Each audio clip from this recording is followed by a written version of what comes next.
Hi అండి, welcome to our channel. ఇక్కడైతే పుట్టగొడుగుల కూర అయితే తయారు చేస్తున్నాను. అయ్యో, వాన్లే లేవు, పుట్టగొంగలు ఎక్కడి నుంచి వచ్చినాయి అనుకుంటున్నారా? లేదండి, ఆ కాలం ఎప్పుడో పోయింది కదా. వర్షాలు లేవు, పుట్టగొడుగులు లేవు.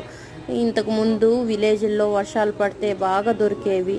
దానంత టేస్ట్ ఇంకేది ఉండేది కాదు, చికెన్ కానీ మటన్ కానీ ఇప్పుడున్న కాలంలో వర్షాలు తక్కువైనాయి, పుట్టగొడుగులు లేకపోయినాయి. కానీ జనరేషన్ తగినట్టుగా ఈ కల్టివేషన్లో వచ్చిన మష్రూమ్స్ అయితే దొరుకుతున్నాయి కదా. సో షాప్కి వెళ్ళినప్పుడు అక్కడ చూసి చిన్నప్పుడు జ్ఞాపకాలు గుర్తొచ్చి తీసుకొని వచ్చి అయితే కూర చేస్తే దానంత టేస్ట్ లేదు, కానీ ఓకే తినచ్చు ఎప్పుడో ఒకసారి అనేది అనిపించింది.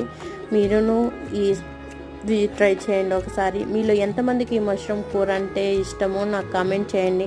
నా ఛానల్ మీకు నచ్చినట్లయితే లైక్ చేయండి, షేర్ చేయండి, సబ్స్క్రైబ్ చేయండి. మీ సపోర్ట్ నాకు ఉంటుందనేసి ఆశిస్తున్నాను. బాయ్.